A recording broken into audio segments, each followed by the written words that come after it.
traveling right now. I'm just in Vancouver, just on some street.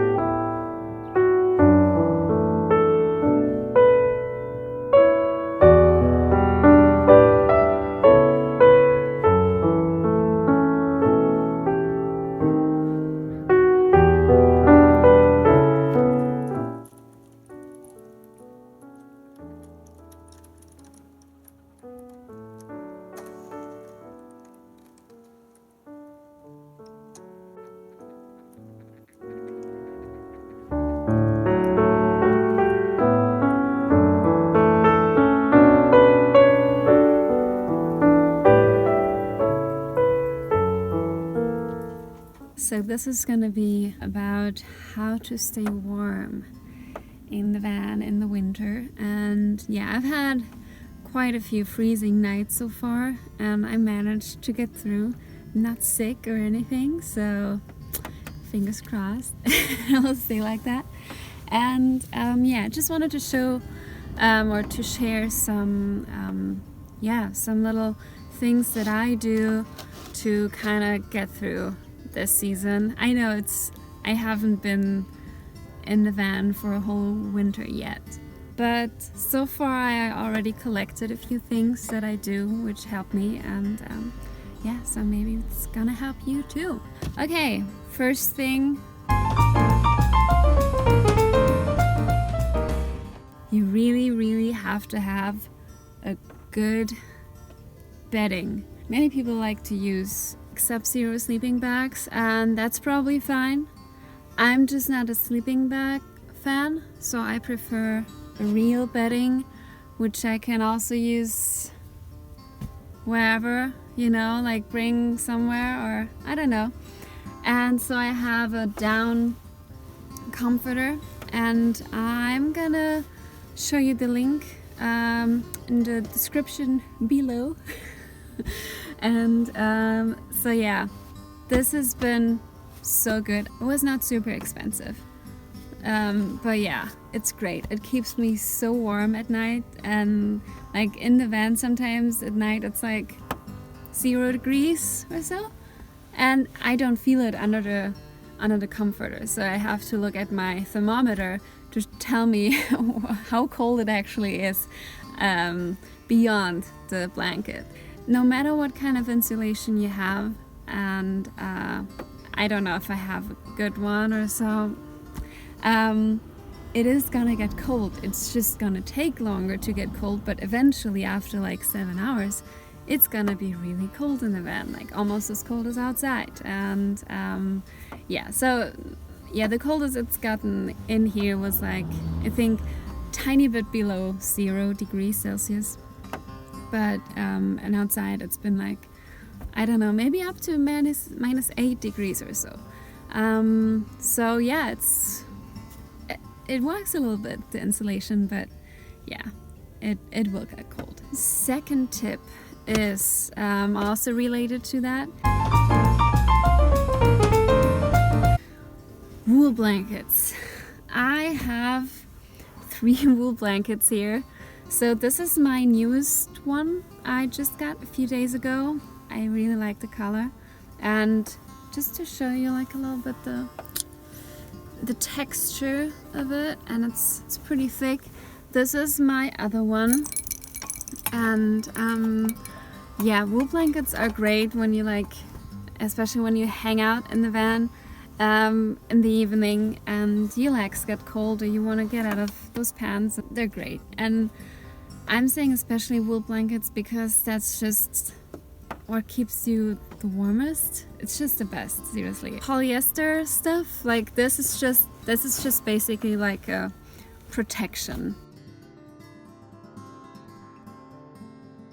for my bed. I only sit on it. I don't really use it as a blanket, so that's for that. But those things they just don't do so well, I feel like, and I don't like to have so many polyester things around. Like, I mean, I still do have a few, obviously, but I try to reduce them. I've done some research and wool was always superior over like fleece or anything else.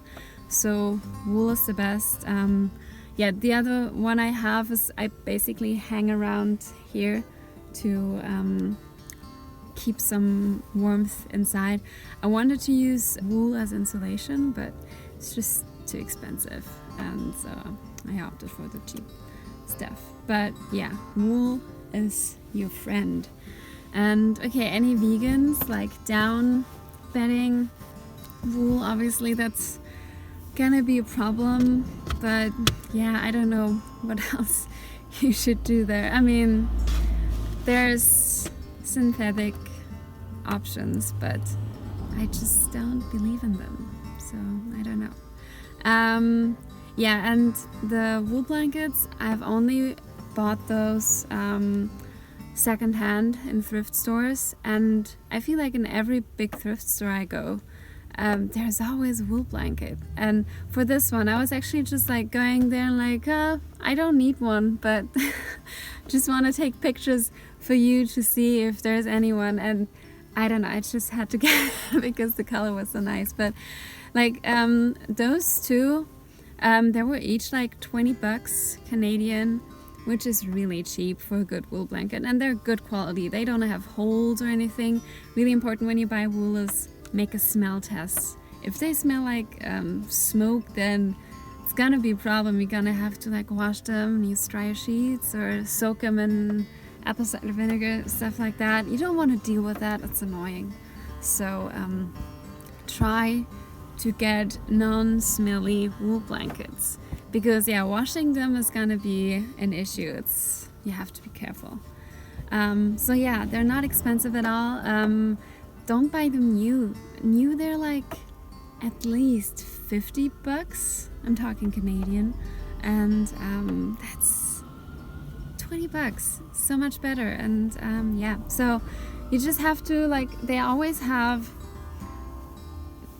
a signage that they're wool. There's no wool blanket that doesn't say wool, you know? They always want to say that they're wool, and so it's easy, and they're like maybe a little bit scratchy, but that's just how it is, you know?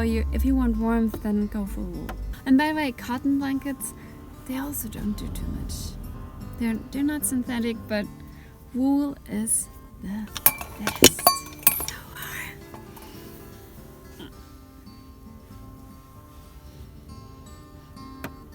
I didn't wash this thing yet. But it doesn't smell bad. It just smells like a clean thrift store. Something like that. Yeah, it's nice. A carpet or house shoes, or both. So like I have a little rag for the floor. Just some cheap one from IKEA, like that looks like a dead animal, but it's not. That's always good, because it just kind of helps with the insulation of the floor, because I feel like the floor, everything down there is super cold, and so that definitely helps. And then seriously, house shoes, or if you just have like thick socks that you don't mind washing all the time, then use those. But I feel like those are super warm, and they're just, you know, they're good, and I can use them in my boyfriend's house or so when I go there. And you know, it's just versatile stuff, and I really like them. So yeah, those keep my feet nice and warm, because they might not always be underneath the blanket. Candles. So candles they cannot replace a heater, but they can increase the temperature a little bit. Not by too much, but I would say by about like 3 to 4 degrees Celsius or so. But for that you kind of need a temperature which is already okay. Multiple candles, not just one candle.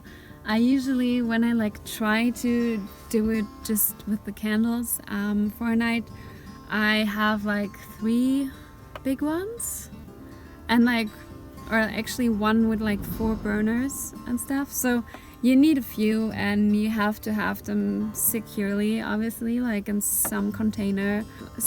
Just don't burn yourself down. Candles are good for maintaining a temperature for a little longer, but yeah, they cannot replace a heater.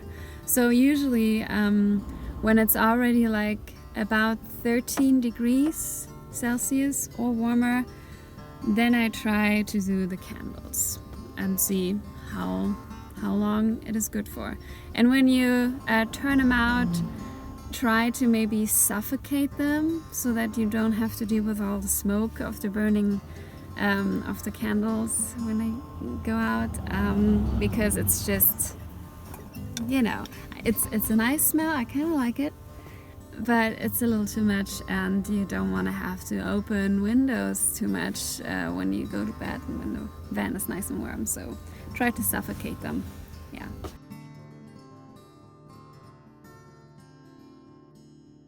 What is also really good is to cook. If you don't have a heater, to just use your stove for a little bit, or kind of plan ahead, like cook when it's cold, because then it's automatically gonna get warm a lot. So that's good. Or just boil hot water, but then it might be a little too moist, so I don't know. But cooking definitely helps, so plan around that, or plan with the cooking. One obviously really big thing is driving. So if you have like a heater in the back of the van, like from the car, then you're golden. That's the best you can have. But I don't, and many people don't, and but it still works. So I just kind of plan ahead, depending on if I'm working or not, or if I have to go anywhere. But I kind of try to spread my driving times out throughout the day, or whenever you want it warm inside the van. And just always kind of maybe before bed, or before like chilling out or something, drive at least 15 minutes. That's at least for my van to get really warm, or like not really, but you know, to get a little warmer. Yeah, you just have to kind of plan that out. So don't just do all the driving at once and then arrive at your nightly spot at 3 p.m. and that's it. Like maybe, you know, plan out like, oh, maybe I want to go to this grocery store, so just go there and stay there for a while and then move on, or something like that.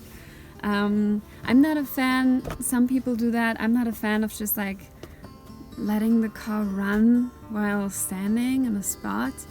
I don't know. I mean, just driving somewhere is probably not better for the environment. It just seems better because you're not just standing there. But also it's not really stealth if someone just has their car running while parking somewhere. And it's a bigger van, then it's a little suspicious. If there is any like underground parking garage where your car fits in, I know some of them are pretty low, but go there. It's definitely warmer in there, and maybe don't go right at the opening, go somewhere in the corner. I just chilled out at a Canadian Superstore parking lot on the weekend for like, I don't know, 4 hours. I was so relaxed. I cooked, obviously that helped too, but it was cool. It just didn't cool down at all, and that was nice. When you are lucky and it's sunny, get a like very sunny parking spot. Yeah, that's helpful, because the sun definitely heats up your van in no time and things dry out, and that's always good. Drying things out in the van is a bonus. That's good for the morning, because the mornings I feel like are the hardest to deal with. So you have to plan out what clothes you're wearing, and sleep with them or like next to you. So you don't have to wear them while you sleep, but put them next to you underneath the blanket. And that way they're gonna be way warmer than if you would just pull them out of the drawer, because the drawer is somewhat down usually and it's super cold there. So kind of, yeah, sleep with them. And yeah, I mean, obviously like wear like long underwear stuff for the night, that's always good. And then just put pants on top and just kind of change your clothes when the van is warm anyways. That might be a little later during the day, you know. I don't know, everyone has a different lifestyle, different schedule, but yeah, that's definitely helpful to just like to not get bare naked first, but to just like add on things in the morning. It's probably especially helpful when you like just have to go to the bathroom in the morning, and yeah, you don't want to get all dressed such an early time when it's still very cold. And sleeping socks, I don't know, some people might not like that, but I just always get a pair of socks that I put next to the bed or somewhere, and I just put them on, and it's definitely helpful because feet get cold very easily, especially mine, maybe yours, I don't know. And if you have access to some amenities with hot water, use it. At work or something, there's a, I don't know how it is for you, but we have like just a normal water cooker, and I just bought this baby from Value Village, so it's also secondhand. I filled the water yesterday, like 7 or so after work, and no. Okay, there's no steam coming out anymore, but it's still super, super hot. Like, do you see the steam?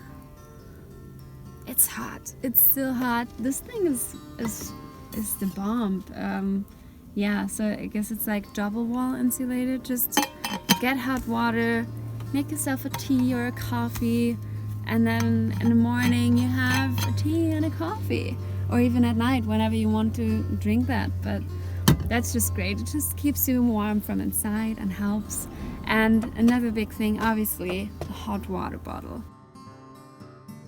Those are the best. I've had them in Germany all the time. I just bought one here because I haven't had one here so far.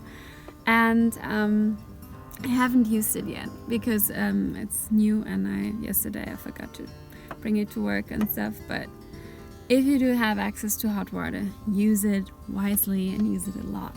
It usually keeps warm like for, I don't know, like 5 to 6 hours, so pretty long. It depends, like I haven't tried that one yet, but something like that. Classic. The heater, obviously. I do have to use the heater too though. I mean, I'm not just using those things, but it is necessary when it's like very cold to begin with inside the van.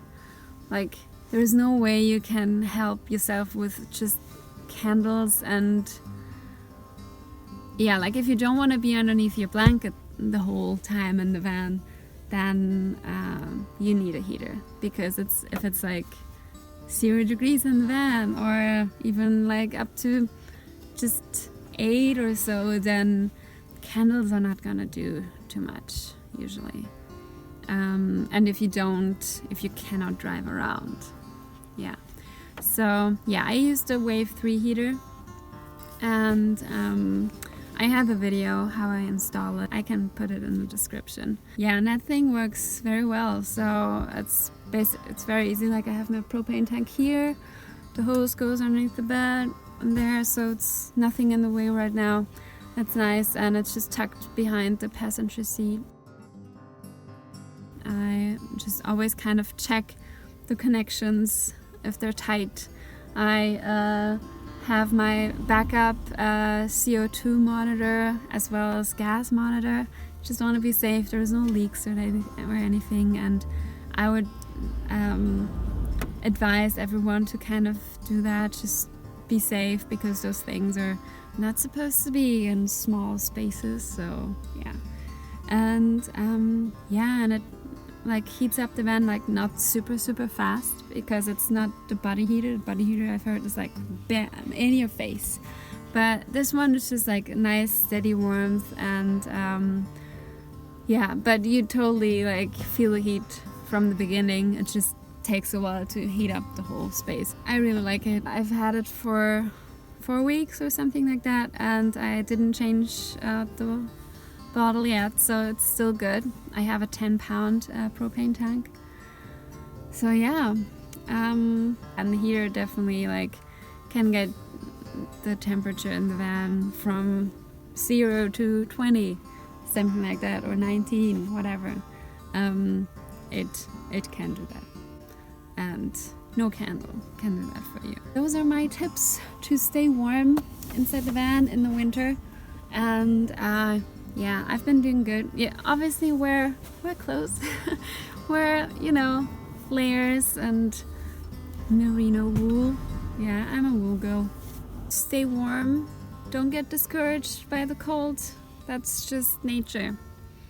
Summer will come in 4 months or so. So yeah, thanks for watching. I hope you enjoyed that. I'm gonna give you more tips in the future, or just like everyday kind of footage. And yeah, see you in the next video.